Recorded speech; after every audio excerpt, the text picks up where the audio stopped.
Welcome to the Love Pod, where inspiration, vision, and real connection come alive.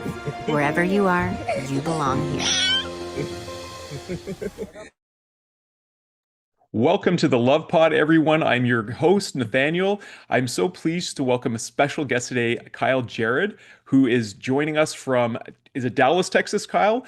Kyle is a really interesting creative strategist and founder of Keisha Creative, I believe how it's pronounced. It's a boutique marketing agency. You have a really interesting story I know you're going to share with us today, Kyle. You've been in business for a long time, over 22 years of experience.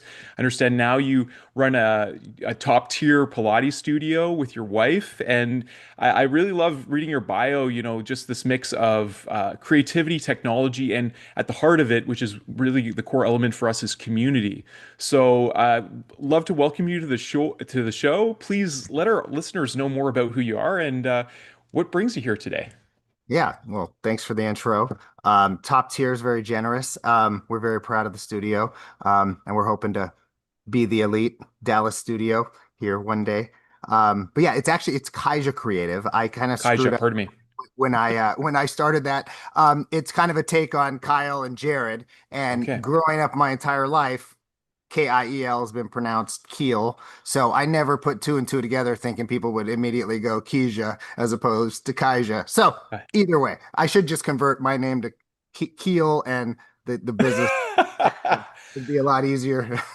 Before I started play, I'm like, oh shoot, I forgot to ask Kyle how you pronounce that. So here we go. But you know what? This is all about community, right? This is it's coming from the heart. None of this is perfect or planned. And like we talked before the show, is having a go with the flow conversation. I think Pilates is really interesting. Can you like share people why did you focus on Pilates? Yeah, I think my wife got into it. So we moved to Dallas from Phoenix, Arizona about 12 years ago. Okay.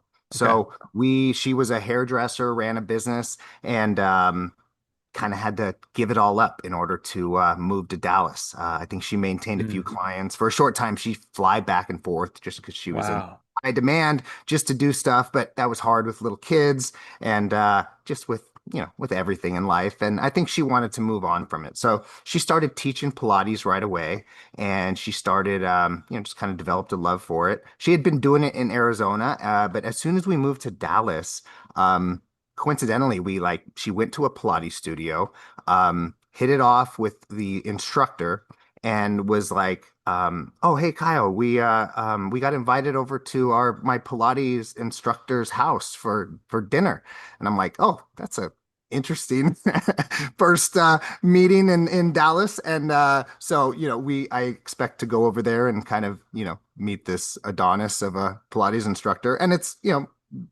Tony. He's this buff Italian guy that ends up being my best friend. He's That's still amazing. my best friend to this day. Their families, our closest friends, our kids have grown up with their kids. So it was kind of a kismet how it all fell together. And Amanda started teaching Pilates, and we started, she was doing stuff at the studio near where we lived. She continued to do some additional training to kind of get better at it. And I think she continued to take on hair clients and whatnot. And when we moved to a new neighborhood, she was trying to continue with it. And as opposed to commuting 45 minutes to the other part of town, she just kind of started teaching herself. So Mm. we bought a reformer, and she started doing private Pilates out of our house. She was doing groups of Pilates in the park. And it was just, for me, I think I grew up as just I'm a creative by trade. And I wanted to, I worked in marketing, digital marketing. I worked for myself for many years. I worked inside some corporate businesses. And I liked doing these kind of projects. It was like, let's design the logo and all the little, stuff that corresponds, the website, the social media pages. And it was like kind of a fun side project for me. And then when we kind of came together, we started, turning it into something a little bit more. She was getting, couple hundred people showing up to the park to do Pilates. And then we paired up with a group that had a fitness studio, and they're like, we want to do Pilates too. let's do Pilates out of our space. And we kind of slowly built this little Pilates brand in our neighborhood, within our community, with people that we loved and cared about. And I just kind of started investing more and more of my time into it, and still kind of maintaining a full-time job at that point.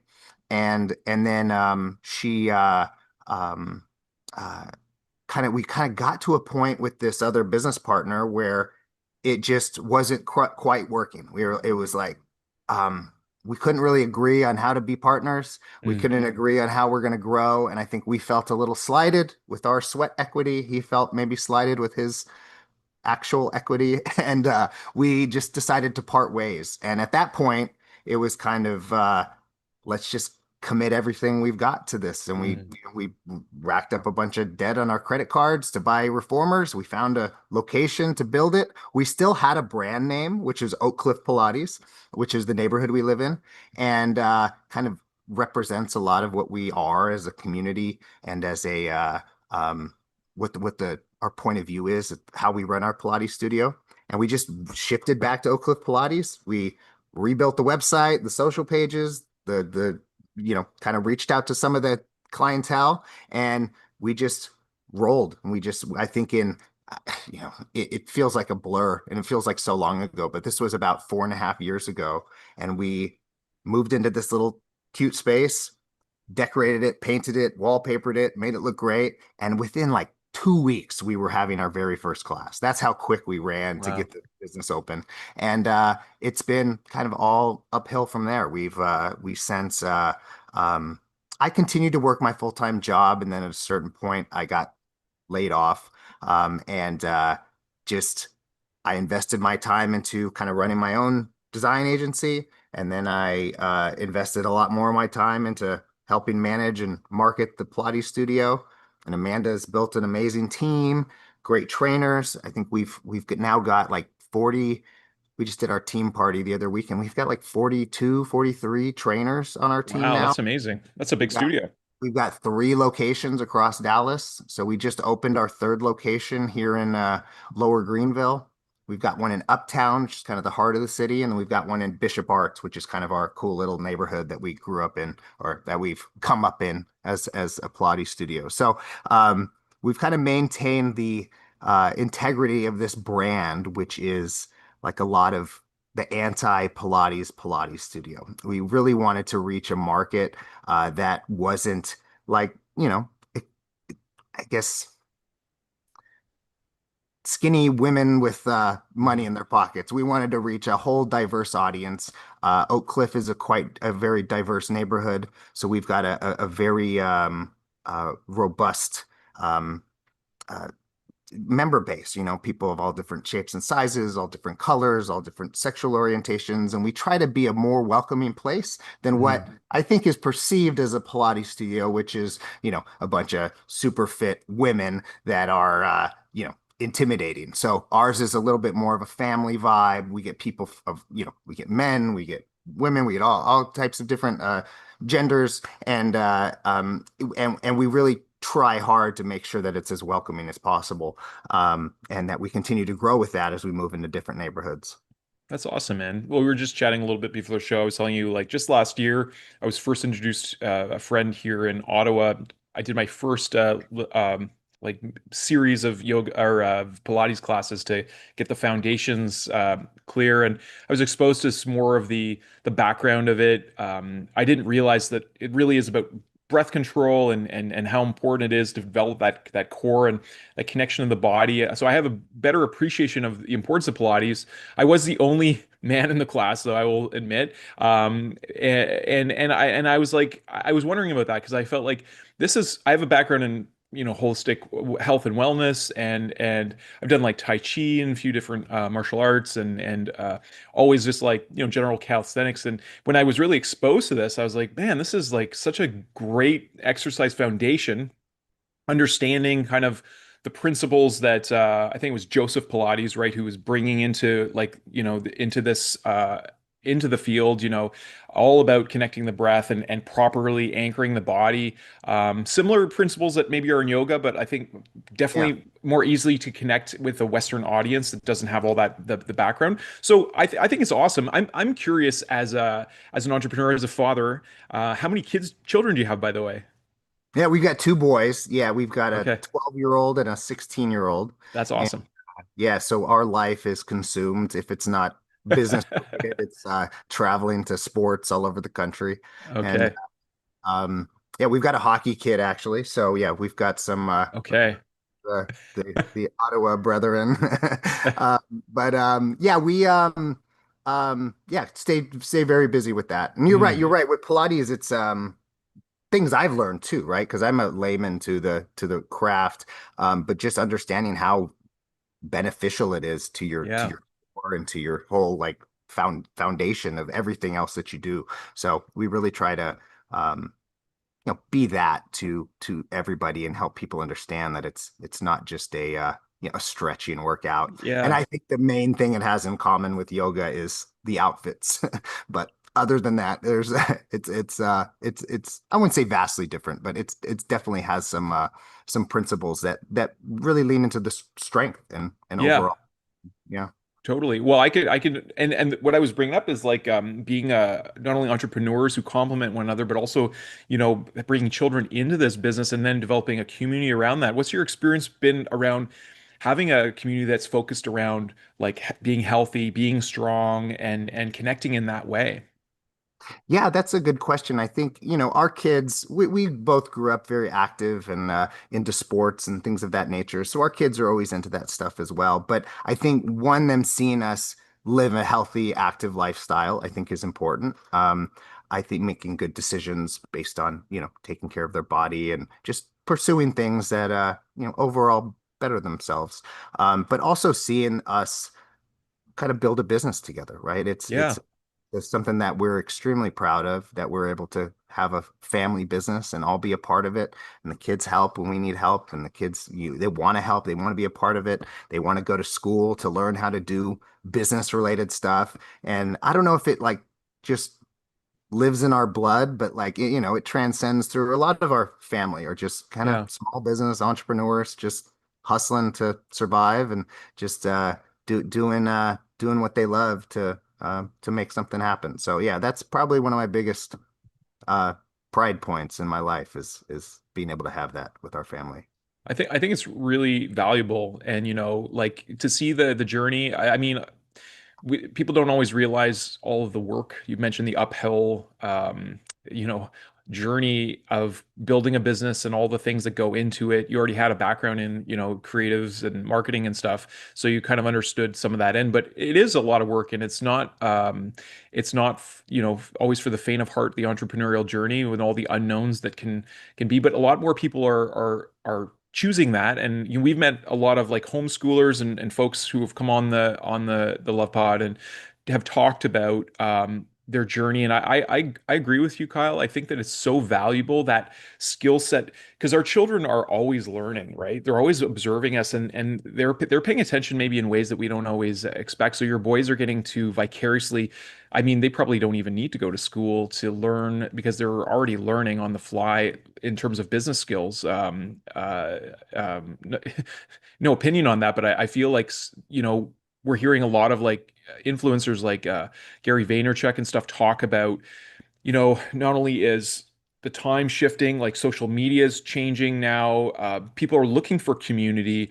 There isn't as much ROI on, these old ways of doing things. It really is, you know, small businesses and medium and, businesses that are changing the way we're doing things, especially in an era of like technological emergence and stuff. How have you noticed a shift in your business, like in these times, because you're doing like brick and mortar on the ground, but you're also like getting to listen to the people on the ground too, and their lives are changing. I mean, there's a lot of maybe polarity happening. How have things been shifting for in that regard for you folks? Yeah, I mean, luckily it felt almost like a natural response to how we wanted our business to operate.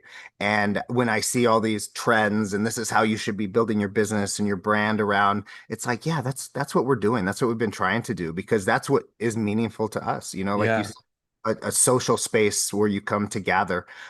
Somebody said something to me and it inspired me to when we kind of opened our third LLC to kind of open up this last studio. We called it third space operations, which was the idea of like this is your third space. You've got your home, you've got your work, and then your third space is your family and friends at Cool. the Pilates studio. And so we try to do social events that incorporate more than just the workout. We try to not live by this always drink green juice and eat healthy, right? We have events with alcohol, we have events with, bagels across the street. We're just like, and our building blocks was based around the Bishop Arts community, which is a Okay. very cool little neighborhood in Dallas that has a lot of local owned businesses. We're right in the heart of the city. Excuse me, the phone's ringing. We're right in the heart of the city, but it's a a part of the city that's kind of just over the bridge, and it kind of doesn't suffer too much from the hustle and bustle of downtown, but it's got this kind of family friendly vibe, and Okay. it doesn't bring in a bunch of Starbucks and corporations. Everything's local Okay. owned, so we know all the business owners everywhere we go. It's like, Nice. oh, these people are not only my neighbor, but they're also a fellow business owner. So we kind of built things around that. Let's Okay. do an event with them. Let's buy their stuff and give it away to our clients and kind of create this kind of self-sustaining place that we can all just kind of share and love one another. And I think that was a big part of our immediate growth. Moving to new neighborhoods where we're not from, uh, kind of required us to take a different approach, right? We kind of Mhm. had to walk the streets and get to know people, but we're going to, we're in the middle of uptown Dallas, and we've got to walk into some of these big restaurants that we're going to talk to the general manager, and they may care about it, but they may care a little less than the owner Yeah. does. Um, and moving to Lower Greenville, it's got a lot more of the vibe of Bishop Arts, where, it's a lot of small local businesses. So every time we get to know somebody, they're all excited to get to know us. They want to do stuff with us. And That's it awesome. just, it's a better feeling than, um, trying to send an email to the marketing department at so and so. Yeah, exactly. Well, I think we're definitely in a time where people are looking more for those heart-to-heart connections. People want to connect more with authentic communities. So I feel like it's a valuable pattern setting that you folks are doing.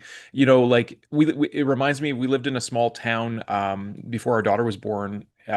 She was born on Vancouver Island, and we found a little town in British Columbia called Nelson, and it was very much like you said. Everything was boutique. There wasn't really any chains. There was a few, but they were like pushed outside of the town, and the town kind of everyone knew each other.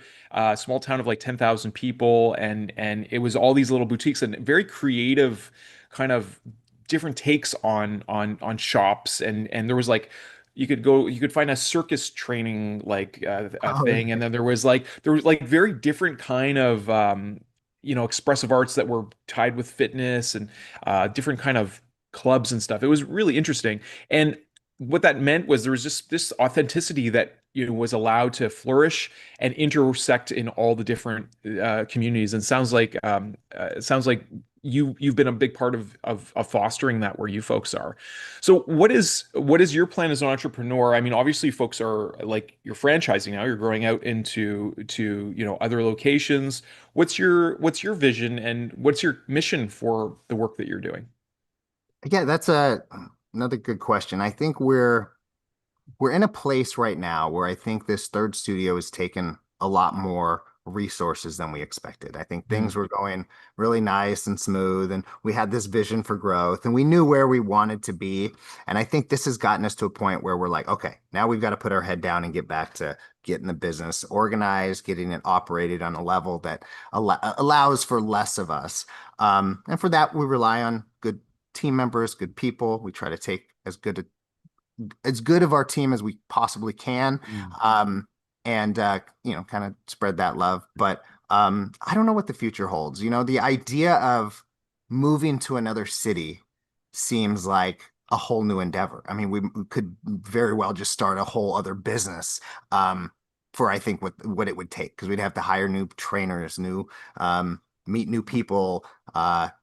It wouldn't be the same as just kind of expanding within our local area. So if there was expansion, it could be on a franchise model, like trying to figure out how to um, like put it into a box and then sell it. And I think Yeah. some of the touch points that like we care about, which is the integrity of our brand as a community space and as a space that like is a little bit more inviting and a little brighter, a little more lively than like what some of the other franchise Pilates studios are. I think we're one of the two locally owned uh, Pilates studios in the Dallas area Mhm. that is just locally owned. That isn't a franchise, Okay. and that has multiple locations. It's one of those trends where a lot of new studios are popping up every day. But one of our nearest competitors, and they're expanding quite quickly, and they've been a good model to kind of follow after. Um, so like we like keeping it local, and we like being locally owned and locally operated. It's hard to imagine stepping away to the point where we're just collecting checks and Yeah, um, watching it grow. But I hear you you. know, I Yeah. think that desire to do that is um, obviously appealing. Sit on a beach and collect checks, but I think as entrepreneurs, as just Yeah. just active people, we like the everything that comes with it. We like Yeah. the people. We like the maybe even we like the stress that goes Mhm. along with having to solve complicated problems. So yeah, who knows? I think that that's probably something that we really need to sit down and iron out as far as like a financial future goes. But to answer your question, I think we're kind of like riding this wave as we're riding it and Yeah. hoping that we can figure it out before it, it crashes. Yeah. Well, I think a lot of what you said is really important. A lot of entrepreneurs maybe look for that, just that pure exit plan, end up on a beach. I have a few friends like this. They end up on the beach and then they realize like they still like there's you want to have a certain level of what we call stress that gets you excited doing things. You can't just sit on a beach all day. You need purpose. So maybe there's a way of doing both. I never know our guests like we have later vision is really we see our purpose as connecting conscious bridges between communities all over the world to help, ignite and inspire this greater vision, what we like to call home for everyone, heaven on Mother Earth. But really, this idea that we can create a more harmonious, luxuriant world when we're in alignment with doing what we love and accessing the abundance that is our natural state. And so, all businesses need to be in a a kind of flow of abundance to operate and to expand. But a lot of entrepreneurs that I've noticed, especially from old models, and a lot of people that I've interacted with in my previous professions, a lot of people will grind and do things they don't like to do for that outcome, for the retirement, for the thing. And I really feel like in order for us to really thrive, we need to be doing what we love. So I appreciate you as a family run business, doing something that's impacting lives, helping people to be healthier, to connect with their body, to be stronger, but also creating that strength in terms of community. That's so important. Man, I got to tell you, like, I don't. This is actually the first interview I've worn my school hat because I'm having a bit of a hair day. I've been out and about all day. I took my daughter to Cosmic Adventure, so I was like crawling around tunnels and slides and stuff with her and stuff. But I strongly encourage you folks to check out school because maybe there's a way that you can do both. Because what's interesting about school, it's international and you can have a community and you see a map where you can see where everyone is in your community, but all these unique kind of very like because you're doing something that's out of the norm. You're taking Pilates, you've given it a different twist. You're inviting people. There's these communities that are just flourishing online, and you can have a classroom where you have like premium members who pay to be part of cohorts and stuff. And there's ways that like the mission of school is to really bring community to 1 billion people. So I don't know if you've explored that platform at all, but maybe this is part of the reason that we've had an encounter because I really feel like people need good connections to good fitness that they're connected with. And there's a lot of fitness communities and stuff, but ones that have a particular niche like you, like just bringing in the whole self and all various people, might be something worth exploring. And I'm happy to show you around if ever you want a tour of school. We have a school community as well that you're totally welcome to check out, Kyle. I have been involved in a few school communities Okay. through digital marketing efforts, but I love exactly what you said. I mean, you touched on a couple things that I think really kind of spoke to me, gave me goosebumps. The idea of just being able to, really, do something that you love, irrespective of, the financial outcome. Easy to say when things are comfortable, harder to say when you're struggling. But yeah, I mean, that's the happiest I've been in my life, is like just kind of feeling like we're doing those things. But it's funny you say that the school thing. I love the idea of these, like it's networking like with more of a purpose, and feels like more of a things can get so quickly ugly on message boards and things like that, but when people are kind of finding their education, educating themselves, hey, I want to learn how to do this thing, and they can go figure out how to do it. We actually just started this workshop certification program, Okay. and what made me think of it, so we're training trainers locally, or just people that want to learn to train Pilates. Most of our staff is built of people that were just like, I want to learn how to teach Pilates. And then Amanda and her team have That's taught cool. them how to teach Pilates, gotten them into the right certifications, gotten them in the right places, and kind of built it around our concept. And so we've started transitioning that into a platform that is not only in person right now, but has like a digital presence so that you can kind of continue with that. But I love the idea of school as being kind of one of those places to develop some of that those people, and having those conversations. Um, I I mean, I think, and then those opportunities are endless. I think that's an end goal. So again, going back to like the end goals, it's like, how can we build things that can kind of exist within our world that speak to our expertise in, whether it's digital development, marketing, things like that, or Pilates, and can kind of grow beyond us without us just having to replicate a studio over and over again. Because Yeah. probably at a certain point, there's you know, diminishing returns. It's just too much work, too much effort, Yeah. and hard to do. But I love that. I love being able to, yeah, posting videos, sharing videos, having this kind of conversation that can extend across the world. We've talked about doing some type of podcast Cool. structure, something that kind of breaks the mold, isn't just your, typical Pilates people talking about Pilates stuff, but something a little bit more cultural.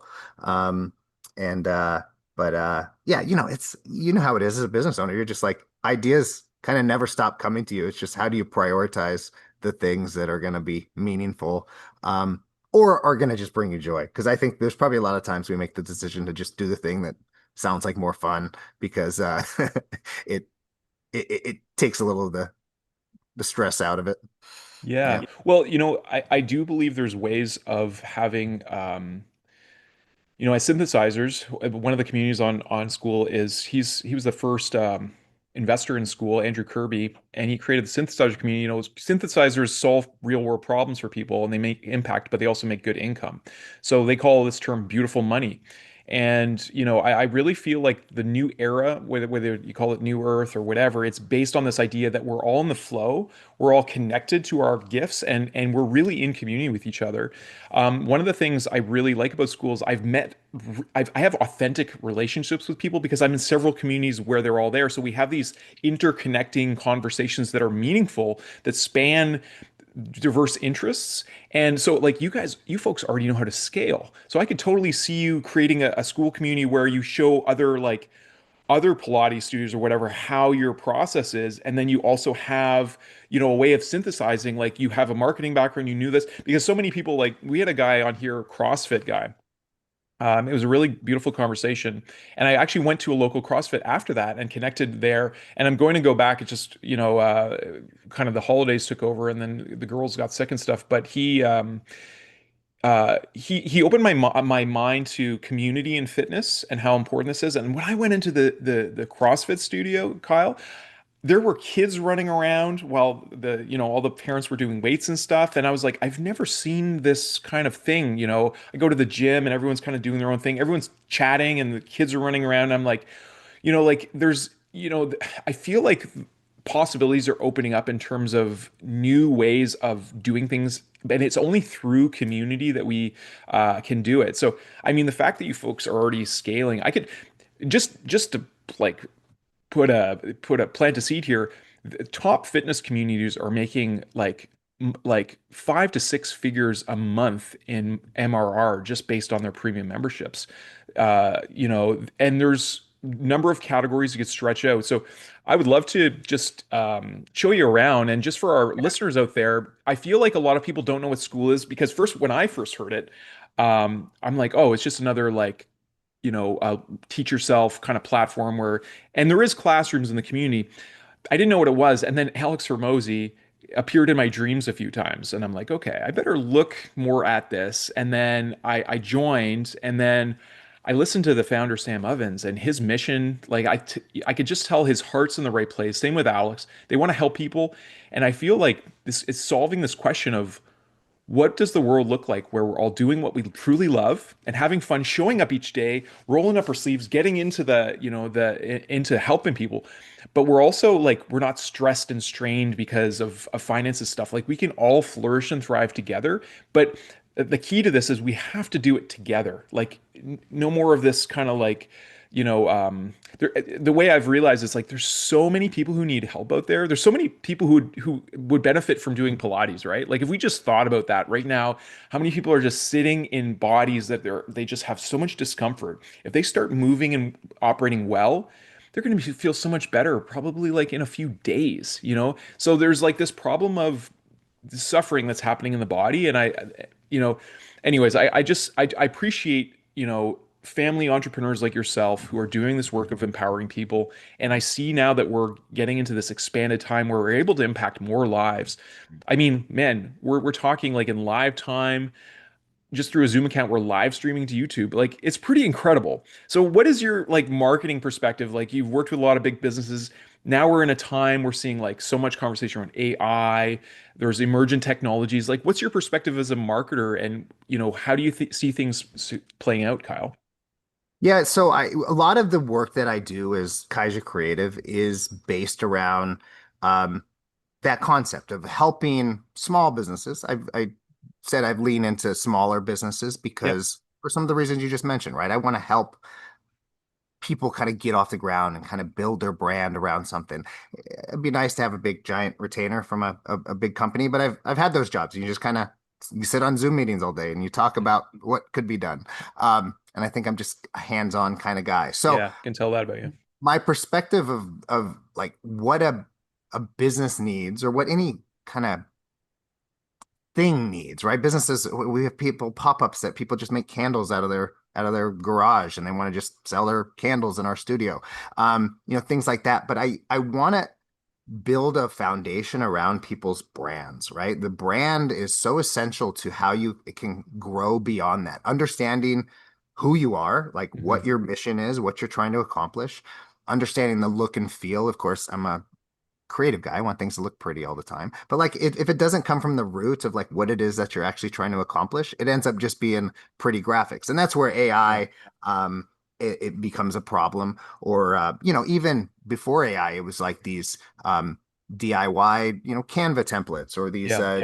free download themes that you get off the internet, which I think are fine. I think they're a great way. I think I learned how to design or how to build websites based on just downloading it and reverse engineering it into something Mhm. that made sense to me. But I think if you don't have a a plan for how you're actually going to utilize that and scale that, you're really just kind of just throwing pretty pictures together Yeah.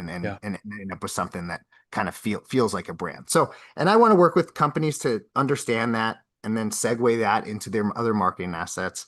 How do they, build a website and utilize a website to more than just a online brochure or Yeah. I call it like a store in the middle of the desert. Oftentimes Yeah. you throw up a website and it just becomes a thing that you have. Um, and then being able to, kind of market within your community. I really believe how you take that brand and how socialize that within whether you do community events or you do some kind of community outreach or just Yeah. community involvement or whatever the case may be, the power of you being involved with the people that you're going to be doing work with, I Yeah. think is essential to your success. And when you're a brand like yours, where you're just like, I want to reach everybody around the world, that can be challenging. But Yeah. I mean, you've established this base where your brand is the community. The brand is the conversation that you're having with people, and it's centered around some of the things you said at the beginning, which is like, this is our goal, is to create this home. And that's, I mean, it's hard to, not love that, what that means. And it's hard Mhm. not to connect to that as a human being.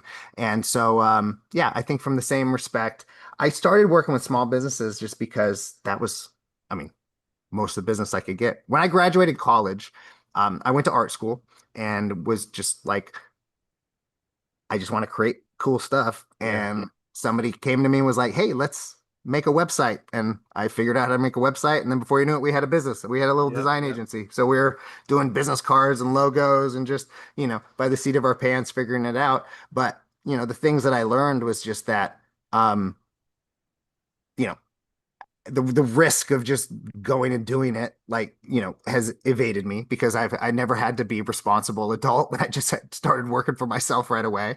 But it was like the 10,000 hours model. I was just working all the time, building tons of websites, building tons of designs. And then when I got a real job, as I say, it was like I was able to apply things that nobody could ever have been able to apply had they Mhm. not done those, their time doing Yeah. hundreds of different small business websites.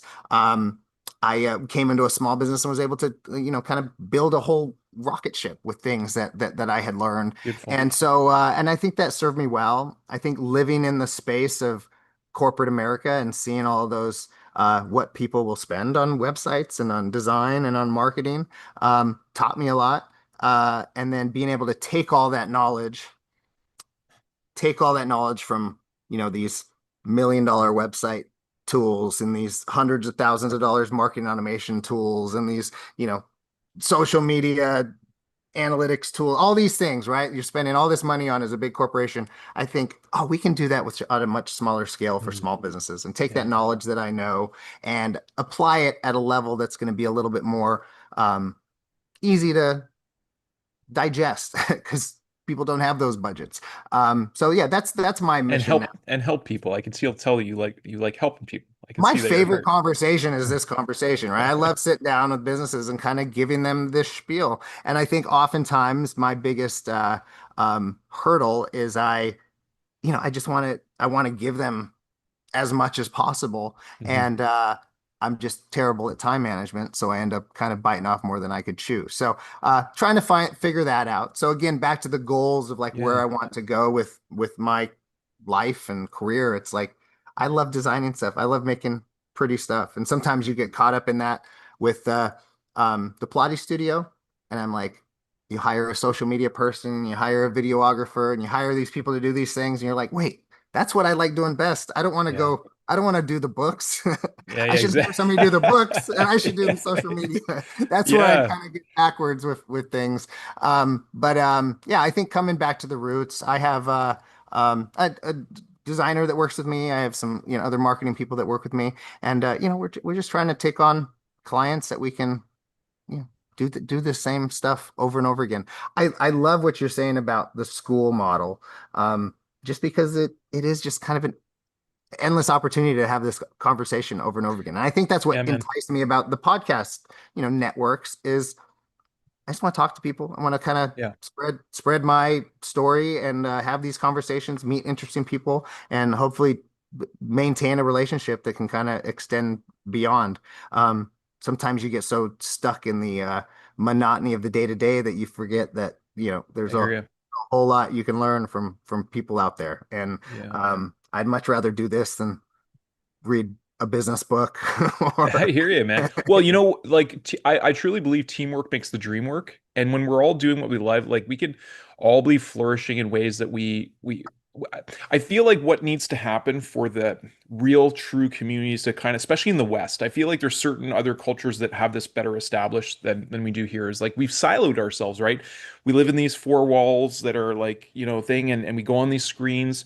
And a lot of people are not using screen time like we're using creatively and cooperatively and having conversation. They're using it consumptively, and it's literally pulling their potential out of them. And I mean, nothing wrong with spending a nice, time with family, going and watching like a really interesting movie as a special event. But I see so many people around me like who get sucked into just,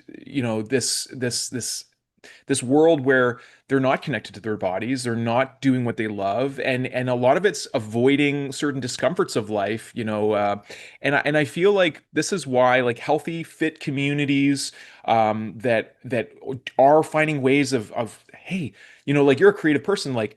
And you were talking about infinite ideas. I feel like that as well. My heart is as an artist. So I've like invented things. I've invented meditation boards, and I have higher vision technologies that I've created, and I do like interesting like calligraphy and poetry and all this stuff. And for me, I felt like a lot of my creativity I did in isolation because I didn't have that community. So when I found school, I'm like, okay, this is a place where I can really over time, not just out the gates, like but I'm really building real relationships. And I'm like, wow, because I was the guy when the lockdowns happened a few years ago. I was in the woods. I was barefoot a lot of time grounding. I was being on the land. Like my spirit name is Ondakin. It means keeper of the land. I love picking up the land, making it beautiful. I love being outside. I love, but I also love music and drawing and painting, all this stuff. I've always been this, I call myself I'm a passionate mother lover, you know, and I want our children to be, have that connection to nature. And I see so many as seeing too that what happened during that time of disconnection where so many people were siloed. I was an educator at the time in a college, and students were coming on, not even turning on their screens.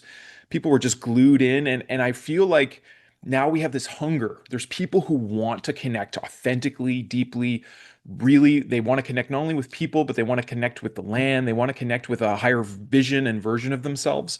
And all the indigenous elders that I've listened to and read about, and also a lot of the masters that I've had the opportunity to have encounters with, they all talk about this time, Kyle, as this time of a great awakening. Like we have a decision to make. We can either awaken to our greater potential, or we can go more into the diversions and the darkness, and go, into those things. So I love talking to inspired creative people like yourself. I think that, these conversations, we never know what it's going to spark in another person who's listening. Like, you know what? I've been wanting to do this thing. I want to start a Pilates studio that, that, is coupled with a cafe or something. And so I think we ignite one another, and we're here to inspire some of these, letting people know that it's okay to work hard. It's okay to take the jump as an entrepreneur. And what you've reminded all through the conversation too is you figure it out as you go. I think a lot of people, they want the whole plan outlined. They want to know how everything's going to work. And like, that's not a reality as an entrepreneur. You have to just keep figuring it out as you go, right? Yeah, absolutely. Yeah, no, I think you're right. The people that have been inspired by us to do something, um, I can't think of a better like compliment. Yeah. We have a dear friend that he was worked in the coolest advertise. He's one of the most creative guys I know, most talented guys I know. Amazing painter, amazing artist. His wife's an incredible artist as well. But he's working for like some of the coolest ad agencies in town. And like me as working as a graphic designer in like some of these smaller places. I was jealous of like I want to work on a Lexus campaign or something like that. But he's like, no, I don't want to do this. I want to pursue my art. And he was like inspired by us starting our own Pilates studio to kind of just take on art full time. And he's experienced the struggle, but he's like, it's like you see people that's just like, that's your purpose. And you Yeah. like people being able to capture that purpose and just pursue it regardless of the rocky road ahead is so much more inspiring than someone that just like I'll start tomorrow. Yeah. I'll one day I'll get around to my dream. And I think you're right. That's what everybody's kind of, latching onto. That's what we surf Instagram and sit there watching all these people that are doing great things. You're like, oh, I want to do that. I want to do that. I want to do that. I Like, can't you do it either anymore, take man. this inspiration or you can get. Because when I think last time I was on Instagram was like maybe, I don't know, 5 years ago, and I was like does everyone have an infinity pool but me? It's like, what's going on here? You know, it's interesting what you say about putting things off tomorrow. I was just listening to Alex Hormozi talk about this. It's like the number one distinction between people who thrive and people who stay in, like, for lack of better words, poverty consciousness. And it's that distinction of like putting things off till tomorrow or just doing it and just getting, doing the work. And for some of us who have been conditioned through a lot of, school institutions and all this, it's who are like always kind of, we're conditioned to take someone else's direction and not to think for ourselves. It's like it can be a leap. And I appreciate how you, right after college, you went and just started figuring it out and started serving people and helping people solve real world problems. I mean, that really is the heart of an entrepreneur. And for some people, they just, they have to learn that in more difficult ways. For me, it was like I've made a lot of investments in myself because I was a really good staff in a lot of different roles, but I always, like, I'd be working events and I'd be listening to people on stage. I'm like, I I have something important to share. I need to be on that stage. Or I'd be working in a music store, tuning guitars and selling instruments to people. And I'm like, I need to be writing my music and doing my art. And your friend, it's interesting. We have an amazing artist coming on, Alex Ruiz, who he's a former Simpsons artist, Marvel, and he's done a bunch of work. He has a school community called Infinite Artist, and Okay. he's all about helping people. Um, he's like synthesizing like spirituality, like unlocking your full potential through creativity, and it's all about helping people become the artists they were born to be. So I want to tell your friend about Alex, and that's the cool thing about real communities. Like, go talk to this guy and go that, and I feel like this is the evolution of what the internet probably always should have been, but we're getting past the ad walls and stuff, and just the noise.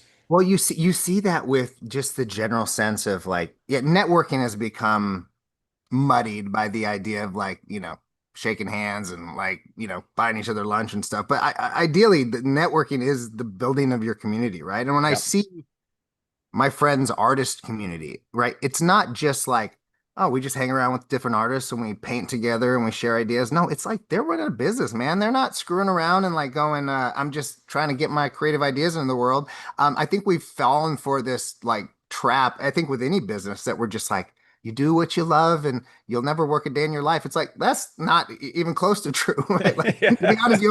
you almost have to like kid yourself to like believe that like this isn't work, right? It's just like, you just got to do it and Mhm. run with it, right? And Mhm. it'll be hard along the way, but like you got to connect with other people. They're like the Yeah. lone wolf mentality that doesn't exist. I mean, nobody, I mean, if we're falling for it, we're falling for some, some trick that somebody else has Yeah. told. But everybody knows better that they need people in their lives that can better enrich just their well-being at the very Yeah. least, right? Just to feel healthy and feel um like complete, whether it is people that in the business world, or it's people just in the art world, or it's people that you just want to go, you know, play beer league hockey with, whatever the case may be, right? It's just like the idea of um like connections feels Mhm. like it evades the point of like if you're missing that, you're kind of evading the whole point of Yeah. what you're trying to do. So I don't know. I think of the laundry list of things that we kind of create to juggle. And I Mhm. don't know if you do this too, but like it's easy to get overwhelmed, right? Especially when you run a business.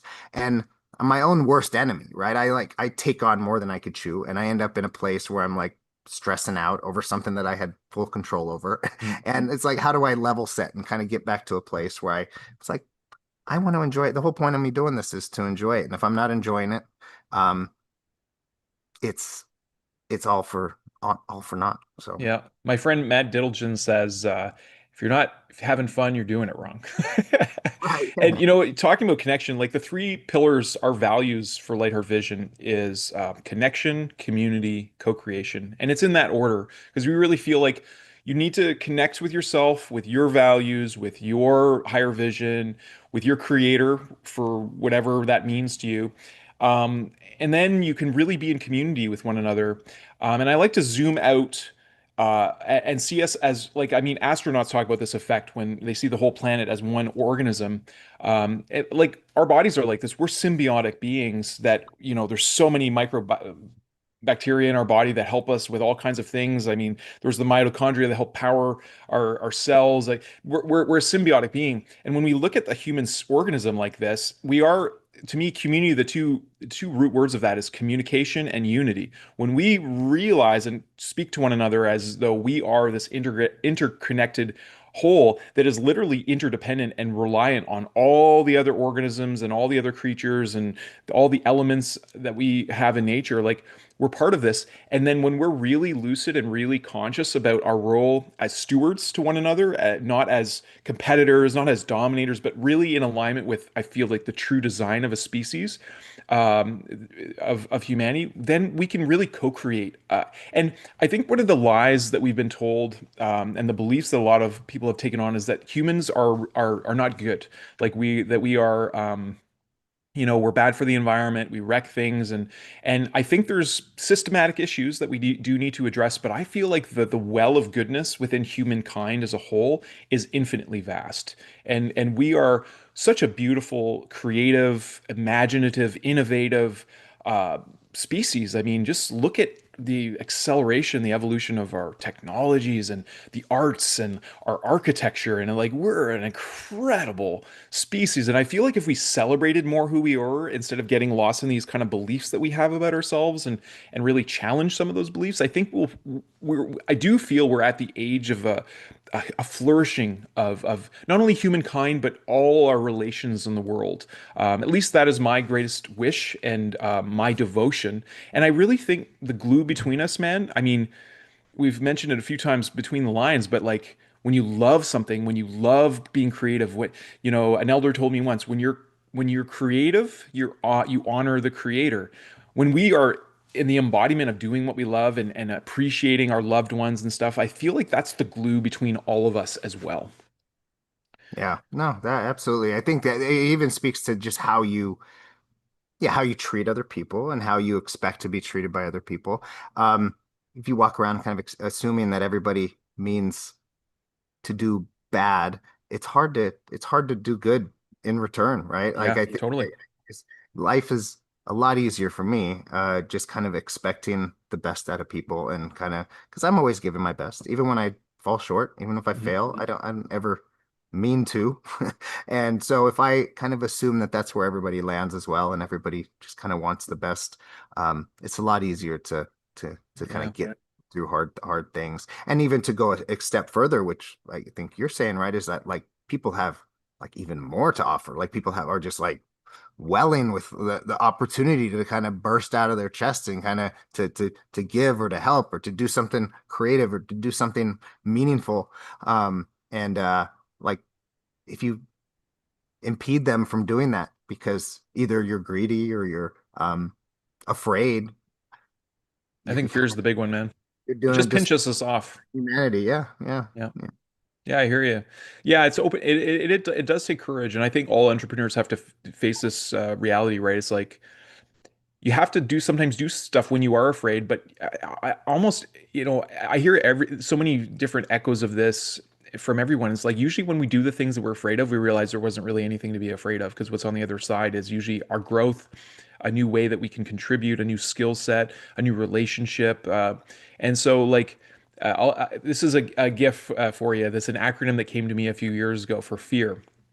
It's and you probably heard a couple, right? Like false evidence appearing real. Have you heard that one before? Uh, No, you haven't? Oh, that's Neil Donald Walsh. That's from Conversations with God. And then I think Kanye said, face everything and rise. I think he all said right.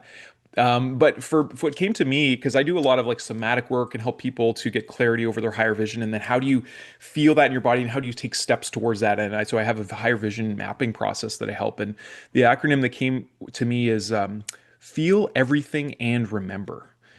And I feel like when we just allow ourselves to feel more, feel one another, feel like how we're feeling, and this goes back to Pilates, right? It's like feel the body, feel those anchors that connect, and feel how like this body is designed to be very strong. I mean, and when it's working together and well integrated, like and working as a whole unit rather than these isolated parts, like just working a bicep or whatever, but it really works from the core out.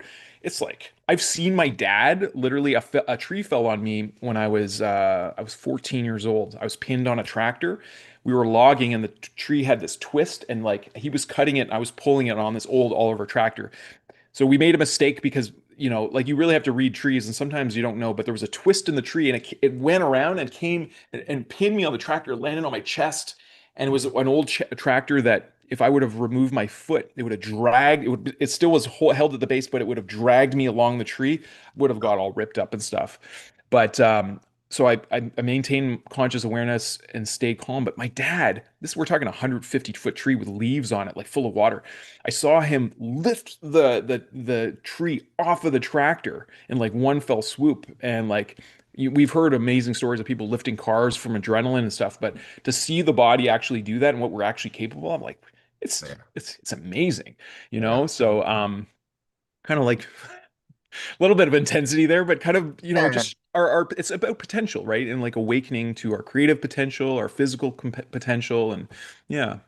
I think with all of this, it's hard to sometimes, especially stuff that's, all over the internet or even in community boards, the whole, face your fears, get up and just do it, that kind of thing, right? It's like how do you boil that down to something that's like resonates with people? Because we've all heard that. We've all been hit over the head with that so many times, right? And it's some things are just so obvious that sometimes it becomes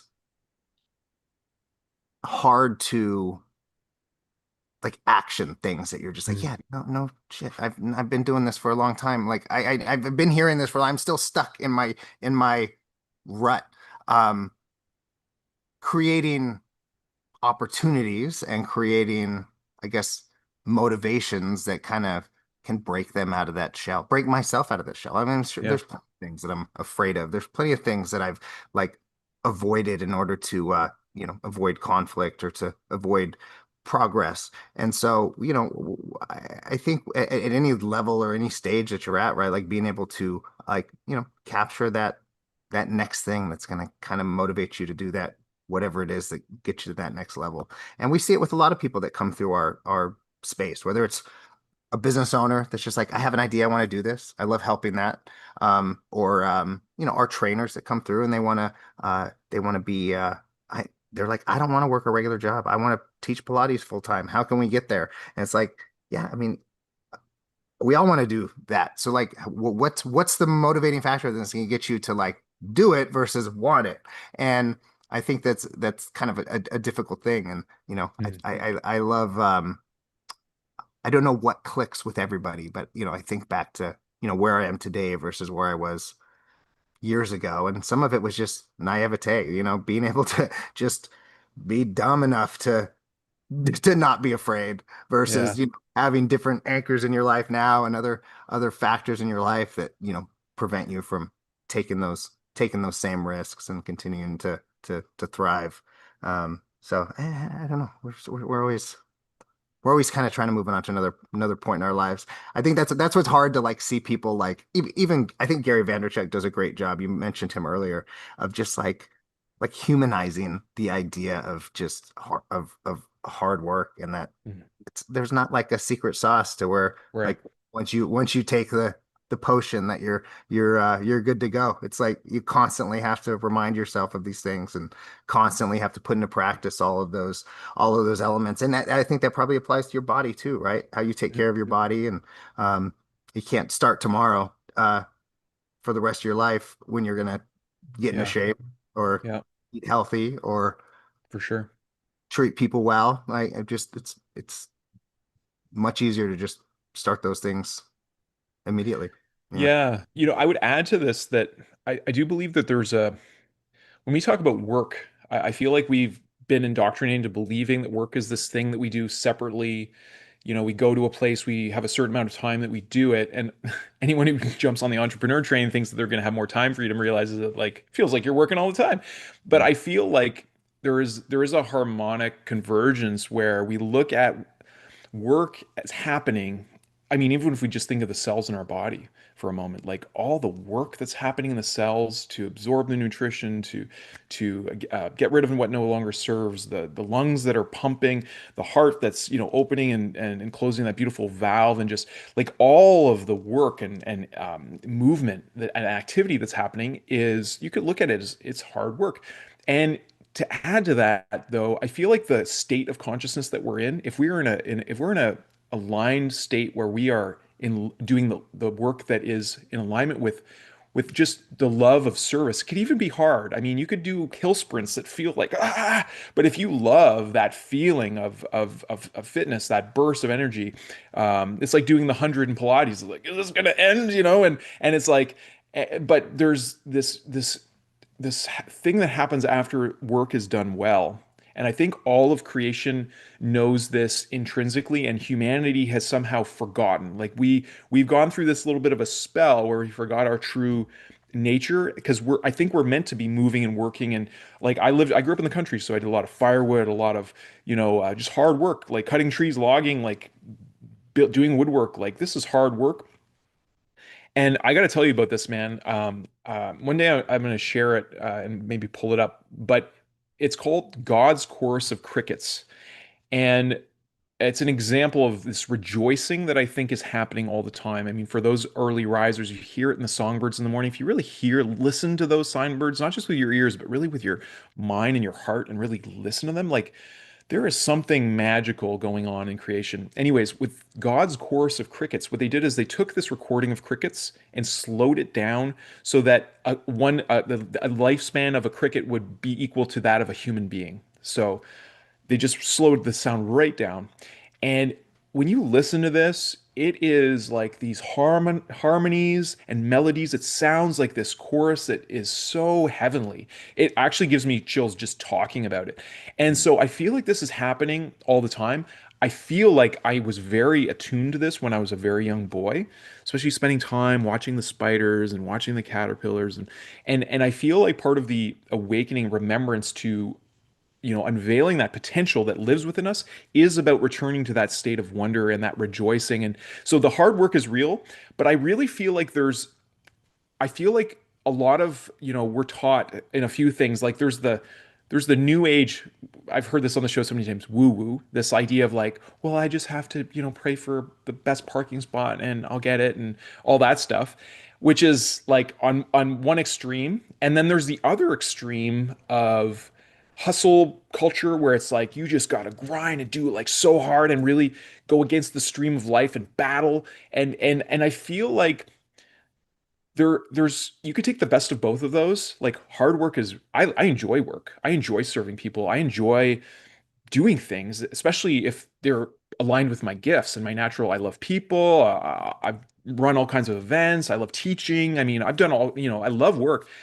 But if I'm not in alignment with like life is beautiful and I love this present moment, if I'm taking one at the extreme or the other, like these people are probably not doing anything. And I always ask, why haven't they focused on manifesting a parking lot? That way at least they can make some residual income. You're wishing for the wrong thing. Yeah, you want a parking spot? Like, come on, get a whole airport parking lot. You could get the parking fees for the jets. I don't know. So is it perspective at the end of the day, or is it more than that? Because it feels like that's a hard, sometimes it's a hard thing to swallow if you're in the grind every single day, struggling to be like, hey, just turn that frown upside down and just know that this hard work can be meaningful and important. I mean, I think it's obviously I think it's a combination of both, but like I don't know. I tell that to my wife all the time in relation to like a car, like a long drive. Like we might go on a 12-hour road trip. And she's like, "Oh God, this road trip sucks." It's just like, of course it sucks if you say it sucks, but like Yeah, it's part of the you're journey. right. You're Like right. Whether you believe you can or you inevitable believe you and it can. exists. Yeah, all these things are inevitable. So if you can't change it, I suppose you do your best to make the most of it. Do you So want my perspective, or are you just kind of asking hypothetically? Well, I'm curious Yeah. what I'm sure you have thoughts. You asked if it's perspective. I think perspective is important part of it. The way I have this, I call it the law of the circle because again, my background in Indigenous wellness, like a lot of time you spend in a circle, whether it's ceremonially or in listening circles, talking circles, where you pass around a talking circuit and everyone gets to speak. So in that perspective, that's perspective, and we all have a different perspective sitting in the circle, looking at whatever's in the center of that circle, whether it's a fire or a drum or someone talking. Like we all have a unique way of hearing it, but I think the probably the more expansive way is perception. And I feel like perception is related to our level of consciousness. It's like David Hawkins. He has the levels of consciousness scale, and these are actually measurable frequencies of vibration that we actually live at. And I can speak directly to this. I've had some experiences in my life where I have experienced transcendent levels of consciousness that I did not know were possible until I experienced them. And this wasn't from like taking plant medicines or what. A lot of them were just natural experiences that I had, being on the land. A lot of it was connected usually to the breath, and just this natural energy that would come through and live in me. And I knew it was the creative power of what I would call intelligent love. To me, the creator of existence is the creative power is a loving intelligence beyond what we can even fathom. It's what creates the cosmos, it's what creates the worlds. And I've tasted it in different opportunities where I've like done ceremonially, I've fasted on the land. I've come into like states where I it felt like I was gonna dissolve back into the earth. It was so powerful.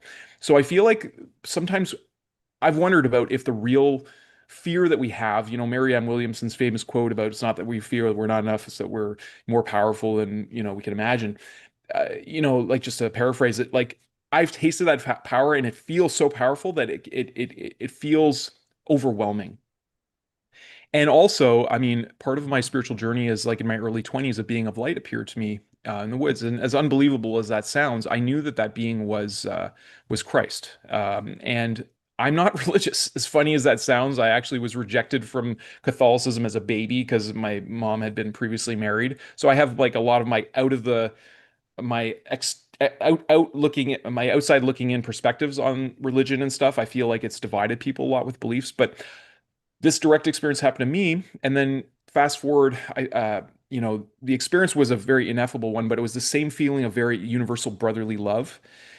And so to answer your question about perspective, I feel like love is real. It's a real, to me, it's actually the foundation of our reality. And when we are totally attuned to it, like those crickets, like when we went like a baby, like you've held your young babies, they're just pure love. Like they're nothing else. Like this lie that we've been told that babies are born and sit outside. It's such rubbish. We are born of pure love. We are just pure consciousness. And then we start taking on the beliefs of the world. And I feel like uh, well, what I part of what I know is knowledge from interacting with that consciousness. That he was known as Jesus, but Yeshua, who gave these teachings of love, like other teachers, like Muhammad and like Buddha, like many masters, Patanjali and Malaripa, and people who have demonstrated powerful things that were capable, and they all said the same thing: you too can do these things. But their level of consciousness, their perception of that reality was such at a different place that Christ wasn't trying really hard. Jesus wasn't trying really hard to heal people. He was just allowing the flow. But he talks about in his letters, which I didn't really share about with you, but they were. And if you want to know, I can share you. But he talks about in his letters to humankind, he talks about his real experience, and it was at times overwhelming for him. All these masses of people coming, him wanting to be healed, and he wanted to demonstrate the power of what love is capable of doing. But he had to go and reconnect with that. He had to go and meditate. He had to go and because it's real work, like the work of entrepreneurism, the work of running a Pilates studio, the work of being a painter, and even if you're doing what you're loving and doing these things on this emotional catharsis, the small detail work, it's work. It's all work. But there's a lot of people sitting in desks right now wishing that they were 30 years down the road or that they could retire hating what they like. So I feel like it's the perception of recognizing like what is really behind all this and asking some of those deeper questions, which is uncomfortable for a lot of people. Like, who am I? What is love? What is another? Like asking some of these really deep, mystical questions. And when you start asking those questions, you start getting answers. And I feel like when we can take those answers that we receive and live from like a heart open, mind open place, what's possible in our world is totally beyond what we even can imagine at this place, if that makes sense. And Yeah. yeah, that was a lot, Yeah, man. you went down a path that I didn't expect, but Yeah. I'm curious. Yeah. Um, yeah, I mean, I think my mind's spinning thinking about all the things you just shared. But yeah, I think, the topic of this is, um, yeah, it's never ending, right? There's tons of experiences, and I think it boils down to some of the things we talked about in the beginning is right, just opening yourself to it and kind of forging forward and continuing to develop new Yeah. things, new knowledge, new information. And I think the concept of being open to everything is far more um, beneficial than the opposite.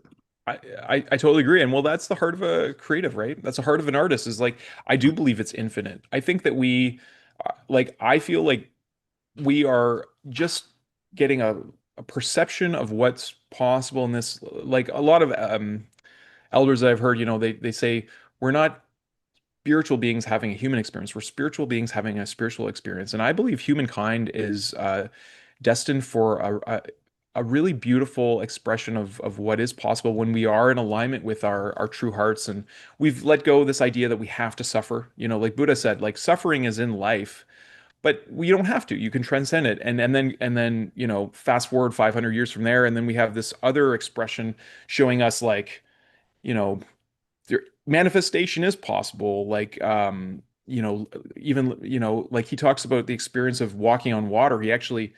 He emerged from the cave floating because he was so in such a transcendent state of consciousness and only lowered it. So whether you believe the letters or not, it's like there's lots of documented history of what is possible. And it's funny because even if you look at modern time, like Roger Bannister, as soon as someone does something that passes the threshold of our beliefs, well, all of a sudden collectively we're able to do it more and more.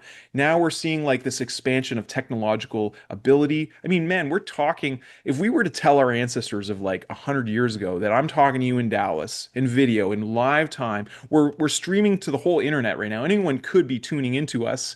And I'd love to talk to you more about how we could get more reach with our marketing and stuff because I feel like we have an important mission. So yeah, man, like the more we collaborate and work together, like I really believe we're stronger together. Like that's just at the heart of it because we are interconnected. So when we are able to be genuine and authentic with each other and just be our truthful self, like life becomes more and more beautiful. And I don't think there's any limit to that. Yeah, I agree. I mean, it's the wealth of knowledge, and if you're just keeping all that stuff close to the vest, it's w- regardless of what it is. It's just it needs to be out there to have the conversation for Yeah. sure. I want to say one last thing because you said that again. That came up in my mind earlier to share this. I had the opportunity to be at a sweat lodge ceremony one time. There was this Irish medicine woman, and the word courage, like in French, car means heart. But she said in Irish, Nathaniel, the word courage, and I have some ancestry from Ireland as well. And she said the word courage means the rage of the heart. And I'm getting shivers talking about it, but I think that's an important word for us, especially as conscious fathers, entrepreneurs, people who want to, be creative and go into that unknown. It's like we have this fire within our heart that has to be expressed. And I want to help people know it's okay to express that. It actually took me almost 2 decades to start telling my story about some of the things that I just told you. I've been rejected by people very close to me who still don't even believe that some of my experiences that have happened to me are real, that reject the letters and stuff. And I'm totally at peace with that. It's fine because we're all different levels. However, because I listened to those voices of doubt for so many years, it kept me in quiet desperation. And now I'm sharing more because I want to ignite in others that feeling like it's okay to share who you really are, even if people don't believe you or think you're a little crazy or whatever, or you're a visionary and you think you can change the world. Well, it's the people who think that they can make things better, or it's those of us who believe that we can help the world who do. We take the steps to do it. And I included that in you, man. Like, you're helping forge real community. You're interconnecting people. You're making people stronger and making community stronger. So I wish you folks all the best in your continuing work and interconnecting communities like you're doing. Yeah, thank you so much. Yeah, that a lot of those things you said, they're meaningful because it's I don't know, I just start to reflect on just the idea of courage or whatever you take it. Sometimes it's easy to be self-deprecating and be just like, it was naive. It was just dumb luck, just not having any other options. But yeah, I think that burning fire of the thing that's just like, I got to do this. I'm gonna do this, and the only thing that's gonna stop me is me. So Yeah. yeah. Yeah. Well, brother, I really appreciate having you on the show. How can people connect with you? Yeah, well, I have a website, kaisercreative.com or oakcliffpilates.com is the Pilates studio. Yeah, feel free to reach out if you want to have a cup of coffee, use my book link. I'll send you a gift card. We'll have a cup of coffee over Zoom, or come visit me in Dallas and I'll take you to coffee. But yeah, no, this was a pleasure. I really enjoyed this. I hope we can stay in touch and Sounds continue good, to man. share ideas. Well, before you go, I love asking our guests one question. If you had a megaphone, you could talk to the whole world all at once, and everyone could listen to you. What would you like to share? I um that's I think my main message would be that just to assume good intentions from everybody and to live your life as though everybody's trying to do their very best, and it'll make your life a lot easier. That's beautiful. I've heard some other pretty fantastic leaders say that as well, and I couldn't grasp it at first. I mean, like, well, what do you mean? Not everyone's, but I think there's a real heart to what you're sharing there, and I appreciate you expressing that, Kyle. Really appreciate you and the work that you're doing. And yeah, I do look forward to keeping in connection with you. You're certainly welcome to join our school community. It's free, as well as all the listeners here. And I'm working on a special launch where I'm going to help conscious community builders start their own community, really on a risk-free basis. I just want to help. We really see our role as building conscious bridges between communities. So I want to help serve that. And yeah, I'd even like to connect more with you on some ideas of like helping that marketing piece, because I want to help support schools' mission of bringing a billion people community. I feel like we need this more and more now than ever as a species. Like getting over the polarity. I love, the unique take that you brought on Pilates. Make it for everybody. Everything should be for everybody. There's ways of making things accessible for all of us. And so I love that. So do you have anything else to share before I invite my daughter up, Kyle? No, this is great. Thanks again, Okay. Nathan. You're very welcome. All right. I'm going to invite Luciana to just thank everyone for watching today. And thanks again, Kyle. Blessings to you and your family, and to all of who you touch. Thanks for watching. You say ciao ciao. Bye.